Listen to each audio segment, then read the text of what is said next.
ஓம் சாய்ராம்.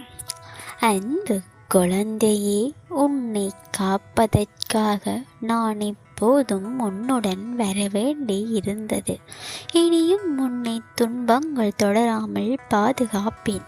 உனது ஒவ்வொரு செயலும் எனக்கு அர்ப்பணிக்கப்பட்டால் நான் அதன் சூத்திரதாரியாகி உனக்கு வெற்றிகளை வரச் செய்வேன். தடைகள் வரும்போதெல்லாம் தாய்ப்பறவை தன் குஞ்சுகளை இறக்க இங்கு வைத்து காப்பதைப் போல உன்னை காப்பாற்ற உறுதி பூண்டேன். அதை தவறாமல் செய்வேன். துக்கம் தொண்டையை அடைக்கும் முன்னே அதற்கான காரணத்தை நிவர்த்தி செய்து நிச்சயம் காப்பாற்றுவேன். இப்படியெல்லாம் செய்து உன்னை வழிநடத்தி வந்த நான் இப்போது சுதந்திரம் தந்துள்ளேன். நீயே நடைபழகு. எனது அற்புதங்களையும் மகிமைகளையும் மற்றவர்கள் உணர்ந்து கொள். உனது நாக்குகளை பயன்படுத்து. உனது நல்ல செயல்களால் என்னை பெருமைப்படுத்து. இதோ நீ உயர்வதற்கும் உன்னால் மற்றவர்கள் உயர்வதற்கும் உனக்கொரு உபாயம் கற்றுத் தருகிறேன். அந்த உபாயம்தான் பிரார்த்தனை. இந்த பிரார்த்தனையை 2 விதமாக செய். ஒன்று அந்தரங்கமானதாக இருக்கட்டும், அடுத்து பிறருக்கு காசு இருக்கட்டும். எல்லாம் அப்பாவுக்கு தெரியுமே, பிறகு இதற்காக நான் கேட்க வேண்டும்? என் பிரார்த்தனையை செய்ய வேண்டும் என மனதிற்குள் யோசிக்காதே. நீ மனதோடு செய்யப்படும் பிரார்த்தனை உன் இதயத்தை வலுப்படுத்தும். உன்னுள் இருக்கிற என்னை வெளிப்படுத்தும். வெளியே வாய்விட்டு சொல்லப்படும் பிரார்த்தனைக்கு எப்போதும் சக்திகள் அதிகம். அந்த பிரார்த்தனை மந்திரமாகி மற்ற சக்திகளை அடக்கிவிடும் வல்லமை பெற்றதாகும். வெளியே சொல்லுகிற பிரார்த்தனையை எந்த நேரத்திலும் பிறருக்காகச் செய். அது அவர்களின் இதயத்திற்கு ஆறுதலை தரும். அவர்களின் கஷ்ட நஷ்டங்களை போக்கும்.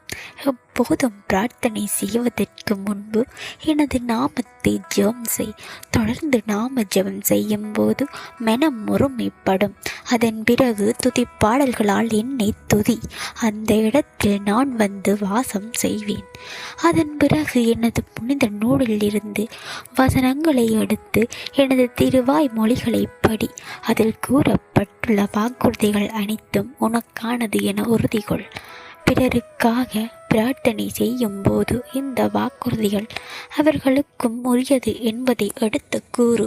அவர்களை என் மீது நம்பிக்கையுள்ளவர்களாக மாற்று.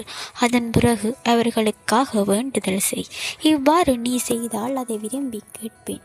முப்பொறி நூல் சீக்கிரத்தில் அறந்து விடாது என்பார்கள். கூட்டாகச் சேர்ந்து என்னை நோக்கி பிரார்த்தனை செய்யப்படும் போது ஏற்படுகின்ற பலன் இதுவே. உங்களில் யாரேனும் ஒருவருடைய பூர்வ கர்ம பாவம் உள்ளதாக இருந்தால் மற்ற புண்ணியசாலிகள் தங்கள் புண்ணியத்தாலும் என்னை நோக்கி செய்கிற பிரார்த்தனை வலிமையாலும் பலம் இல்லாதவர்களின் பாவங்கள் விலக்கப்படும். உங்கள் வார்த்தைகளை கேட்டு அவர்களுக்கு நல்லதை செய்யுங்கள். ஒவ்வொரு பிரார்த்தனை முடிவிலும் எனக்கு நன்றி கூறு. நீ கூறுகின்ற நன்றி என் வடிவில் மற்ற தேவர்களுக்கு அர்ப்பணிக்கப்படும். அவர்கள் உனக்கு நல்ல செய்ய வழி திறக்க வகை செய்வார்கள். நானும் நீயும் வேறல்ல. கர்மங்களை கடைப்பிடிக்கும் விஷயத்தில் தர்க்கம் செய்ய வேண்டாம். ஜீவர்களுக்கும் நன்மை உண்டாகவே கர்மங்கள் நிர்ணயிக்கப்பட்டுள்ளன.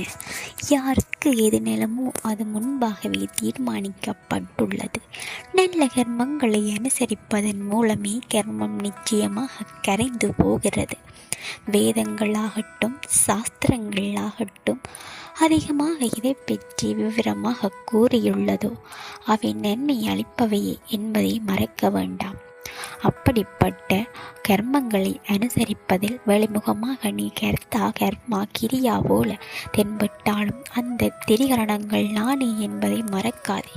கர்த்தா போக்தா சம்கர்த்தா என்ற 3 காரியங்களும் நானாகவே இருந்தேன் என்ற விஷயம் உன் மனதில் இருக்கும் போது பலனுக்காக ஆசைப்பட மாட்டாய். அந்த பலனும் கூட நானே. ஆகையால் எப்போதும் என்னையை நினைத்து தான் செய்யும் காரியங்களை எனக்கு அர்ப்பணம் செய்.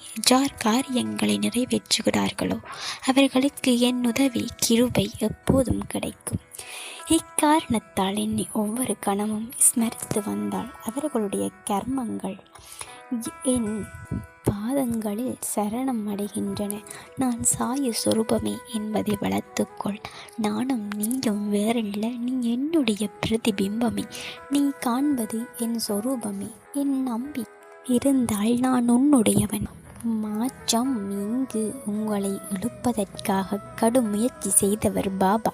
அவர் உங்களை வெறுங்கையுடன் திருப்பி அனுப்ப மாட்டார். உங்களுக்கு நன்மை செய்வதற்காகவே அவர் மெனக்கெட்டு உங்கள் மனதில் மாற்றத்தை ஏற்படுத்தி அழைத்து வந்திருக்கிறார். ஏன் இத்தனை கவலைகளை சோதனைகளை சுமந்து கொண்டே இருக்கிறேன் என்பதுதானே உன் மனக்குமரல். உன்னை நான் நன்றாக அறிவேன். நீ எதற்கும் பயப்படாதே. உன் நிலையை நான் அறிவேன். இப்போது உள்ள நிலைக்கு ஏற்றவாறு நீ நடந்து கொள். பிறகு என்ன தேவை என்பதை அதற்கு பிறகு பார்த்து கொள்ளலாம். முதலில் நிகழ்வு சூழ்நிலைகளை புரிந்து கொள். அதற்கு ஏற்றவாறு நடந்து கொள். என்றைக்குமே எனக்கு நீ குழந்தைதான். ஆனால் உன் வாழ்க்கையிலும் நீ குழந்தைத்தனமாக இப்படி இருக்கிறாய்.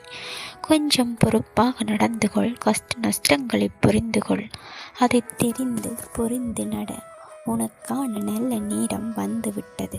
அதனால் தான்